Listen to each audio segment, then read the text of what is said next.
আমরা যেখানে বসেছিলাম তার পায়ের তলায় ছিল নদী, নদীতে ছিল নৌকা, আর দূরে একটা বিষণ্ণ জাহাজ।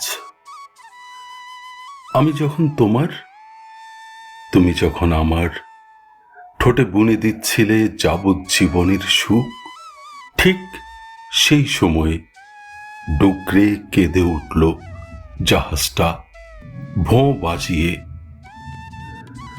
তারপর থেকে রোজ আমাদের যাবজ্জীবন সুখের ভিতরে একটু একটু করে ঢুকে পড়ছে সেই বিষণ্ণ জাহাজ তার সেই ভয়ঙ্কর আর্তনাদ বাজিয়ে।